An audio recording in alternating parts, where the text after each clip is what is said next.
السلام علیکم خواتین و حضرات، کیسے ہیں آپ سب لوگ؟ امید ہے خیریت سے ہوں گے۔ جی ہاں، ماہنامہ آپ کری جو جناتوں دنیا اور انسانوں کی جسمانی بیماریوں، ذہنی الجھنوں اور روحانی مسائل کا حل ہے۔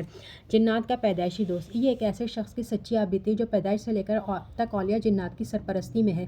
اس کے دن رات جنات کے ساتھ گزر رہے ہیں۔ قارئین کے اسرار پر سچے، حیرت انگیز، دلچسپ انکشافات کے استوار شائع ہوتے ہیں، لیکن اس پراسرار دنیا کو سمجھنے کے لیے بڑا حوصلہ اور ہمت چاہیے۔ جیسا کہ میں نے پہلے بھی کئی بار آپ کو بتایا کہ رمضان المبارک کا مہینہ جنات کے لیے انوکھی خوشیاں اور عجیب مسرتیں لاتا ہے، بلکہ شعبان ہی میں ان کے ہاں چہل پہل اور گہما گہمی شروع ہو جاتی ہے۔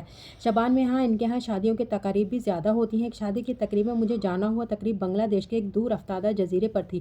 حسب معمول جنات کی مخصوص سواری مجھے لے گئی۔ میں جب وہاں پہنچا تو ایک جو انوکھی چیز میں نے دیکھی، آج تک کہیں جنات کی شادی میں نہیں دیکھی، وہ یہ تھی کہ ہر طرف لوگوں نے سروں پر پگڑیاں باندھی ہوئی تھیں، حتیٰ کہ چھوٹے سے بچے نے بھی پگڑی باندھی ہوئی تھی اور سب نے سفید لباس پہنے ہوئے تھے۔ سب کے گلے میں پھولوں کے ہار اور سب نے ہاتھ میں ڈنڈا یعنی عصا لیا ہوا تھا۔ مؤدب بیٹھے ہاتھوں میں تسبیح لیے کچھ پڑھ رہے تھے۔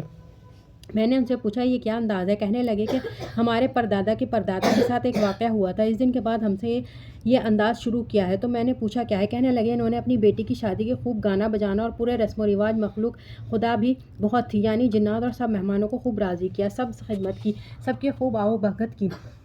جب ان کے پاس گئے تو وہ جن ایسے تھے جنہوں نے سالہ سال شاہ ولی اللہ رحمۃ اللہ علیہ کے خاندان پر، شاہ ولی اللہ رحمۃ اللہ علیہ سے اوپر کے بزرگوں کے خاندان اور صدیوں پرانے بزرگوں کی خدمتیں کی ہوئی تھیں، اور ان کی خدمت سے اس جن نے بہت پایا تھا۔ تو ان سے جا کر یہ سارے احوال کہے۔ انہوں نے آنکھیں بند کی اور ان کے بتانے سے پہلے جو شادی میں رسم و رواج اور گانا بجانا ہوا تھا وہ سب بتایا۔ جو بات انوکھی کہی وہ یہ کہی کہ کیونکہ آپ کی روحیں سعید ہیں، یعنی جنتی ہیں، بدبخت روحیں نہیں ہیں، اس لیے ہر وہ کام جو خلاف شریعت ہوگا آپ کو کبھی راس نہیں آئے گا۔ اپنے خوشیوں کی خاطر یہ سب کیا، یہ طلاق ہو جائے گی، اور بیٹی کی دوسری شادی ہوگی، وہاں سے بھی طلاق ہو جائے گی، اور اس لڑکے کی بھی دوسری شادی ہوگی اور ان کی بھی طلاق ہوگی، پھر واپس ان کی شادی ہوگی، اور پھر شادی جو کرنا، اس میں جتنے بھی مدعو ہیں شادی میں ان سب کو کہنا کہ سنت کے لباس کے مطابق آئیں، اور ہر شخص یا لطیفو یا ودودو مستقل بیٹھ کر پڑھے۔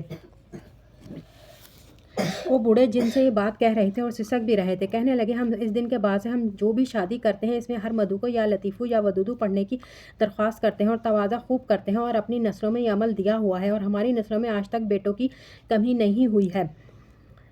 ہمارے ہاں رزق، بیٹے، عزت، شان و شوکت، عظمت، صحت، رحمت، برکت، شفقت، سکون اور چین ہے، آج تک اس میں کبھی کمی نہیں۔ ہماری نسلیں مالا مال ہوتی ہیں، ہمارا رزق کم نہیں ہوتا، جھگڑے نہیں ہوتے، مسائل نہیں ہوتے، مشکلات نہیں ہوتی، زندگی چین اور رحمت کے ساتھ ایسے گزر رہی ہے کہ ہم مطمئن ہیں۔ تو خواتین و حضرات، آج کے لیے اتنا ہی، ملتے ہیں اگلی ویڈیو میں۔ اللہ